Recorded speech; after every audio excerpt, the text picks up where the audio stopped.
Bonjour, pour une nouvelle vidéo cyclo-Vergne, vidéo très courte aujourd'hui, consacrée à la Durtorcha. Donc, Durtorcha, épreuve créée en 1989, qui aura lieu demain, donc samedi 28 mai. Donc, épreuve qui longtemps était une épreuve de début de saison, située comme une espèce de revanche du Beda, juste après le Beda et juste après le prix de QC. En fait, pour des raisons, on va dire, d'éviter de prendre la neige comme en 2007-2008, comme souvent on prenait la neige, la flotte, des conditions hivernales. En fait, peut-être dans un but aussi de redynamiser un peu cette épreuve, l'épreuve en 2019 a été redéplacée un peu plus tard en saison, en groupement avec le Mont Livradois. Autre grande épreuve classique qui, du coup, dans le cas du Mont Livradois, avait été créée dans les années quasiment années 30 même. Voilà. Ici, les Durtorcha, c'est une épreuve beaucoup plus jeune, ça a été créé en 1989. Mais depuis, ce qu'il faut savoir, c'est que c'est une épreuve qui a vraiment un gros palmarès. Notamment la famille Martinez, puisque Mariano, le grand-père, Miguel, Yannick, les fils, et Lenny s'y sont illustrés. Le fils à Lenny, donc le fils à Miguel, s'y sont illustrés.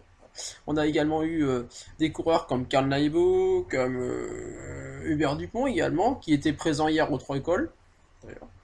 Voilà, pas mal de très bons coureurs, d'excellents grimpeurs qui s'y sont révélés cette course. On a également Bobo Orlac, souvent qui a bien réussi ici, pour nos coureurs auvergnats, voilà. Gilles Besser également, Raphaël Vallas pour les anciens également, Eric Baumard aussi, avec qui j'ai couru aussi, voilà. Voilà. Et le tout, pourquoi? Parce que la Tortorcha, c'est vraiment une recette très simple.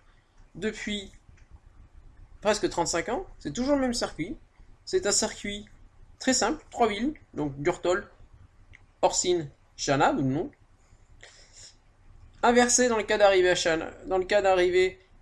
Chana, donc ce qui sera le cas, je pense, l'année prochaine ou ce qui était l'année dernière. Tout. Voilà. Donc ici, une côte assez longue, 7 km, entre Durtol et Chana, puisqu'on a un sommet qui est en plateau jusqu'à Ternan, c'est un plateau.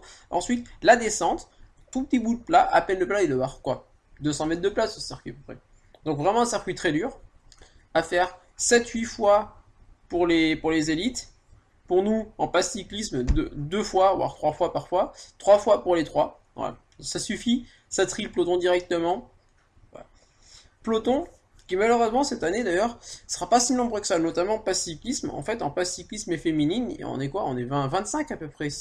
Franchement, moi, je comprends pas. Il y a 3 ans, on était 30. C'est... Non, je sais pas, non. Vous avez quoi? Vous préférez le crochet sur marche sur un circuit pourri complètement plat où on se fait écraser par une bagnole tous les ans? Bravo les gars. Franchement, je sais pas pourquoi Guy et Pierrot et Patrick se font chier à organiser cette course, ouais.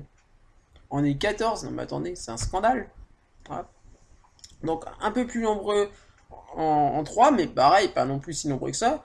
Une soixantaine de coureurs et environ 100-150 coureurs en élite, voilà pour cette course qui s'annonce donc une course, je pense, assez intéressante, notamment au niveau des îles, puisqu'on a ici un beau plateau, même si la Proimo, effectivement, ayant disparu au niveau Auvergnat, ça va être le SPI qui va nous représenter.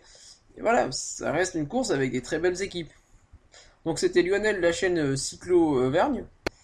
Donc pensez à vous abonner, à liker éventuellement, à commenter. Donc voilà, j'ai fait l'effort de faire un effort très court sur cette course. Un format très court, ce que j'aime pas d'ailleurs, on va dire une forme court, mais bon. Voilà.